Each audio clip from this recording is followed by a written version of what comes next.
Daddy. Mandi yene mi yensi akidbi. Mbogidge kusongen. Mpo min ko de kono yo mi eyene min dak yembo metieti. Anam tongon te yo kesere. Na mi sang di yo me bire di de mobie fo. Amin keren poto basi ndi ata uto. Ki kot ken kro wokit ofiori de ekpo. Ndebente nsese iyom den di taba. Ebine mindade uyomusong esat edi moko benye odrogode ekpo eteke abasi Efiom di demi boku ada yene si anam bre yimo ndien ki mo yumekpo ada yene ro kokop nsinsi ko bi ekpo amido tutu ekpo akada yena wana rodi manyung kunko ini ekpo dade yene ro yon ndienda emeke mendi teme nyense ikpe namde mang ifiari yene ro nkemeke ndi mia inwa amasi mi edi mman teri bogo mi ekpo ke temede owo mi ndebede nse nyung nam kpukpurunte eke temede nye ntem ekpo mi ama afiari di nwana ndi ikpe yenye nte ayaga yene ro no mi enyi nyemeke edi ekopse nye eke temede mi enyeko rogote edong eyene renewo emi otode ko obio ndem aka obio ekpo eyene renewo ro ayada useni tiaba ndi samdo ika si eye teme yusong onyung ekpe menye edi kuseni tiaba mi enyi yene kendi diaba mpoki iwonke mong iyung yetke idap iyung iwongokede enyen kedem adieke enye etam dembiere mi enye yesum obio ekpo onyung ada yena wanaro onyong kifure edi enye abian bere mi ekpe di nkpasap ke ika asi yosop nko ekpe eye kemenye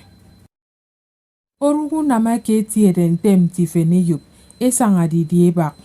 to kparagwa nyero me yene basi ke mkpokoro nye idida ke mmong antara semido nam kokoro tanko biekpo bufwe kutwa kembre do kwara kodmi anie yende me fene dumi kebede mi Ansa Udo Enañ Okoho fiano mi magaite mi anana mi yo Okoho eyeneka mi usenke njeno song tendok amin yesum obio ekpo ukara ika mi enye ami eyena wani de me yena basi Efiom ete yene mi yo Okoho eyeneka mi ekpo to mo dida Okoho basi ete ntie mi nte anane eyeneka ete mi odu wem yanie nkpa esie di bienso nne mi edi bere yanie kuseneke ete adagade nyaka mbne eyeneka mi ebogo kpa mkpa itiarikang eyeneka kpa mkpa eyeneka nyakpa no eyeneka Efiom di bune Okoho basi o se mi manana o okosredi di kpa ine mesro se mi manana o nani wenye ni mesro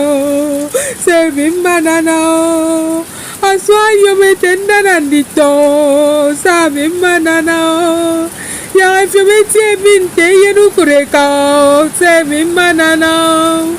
tentiense di uman mio se mi manana o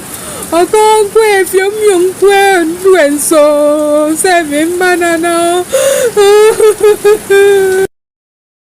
yaga basi asanga yafo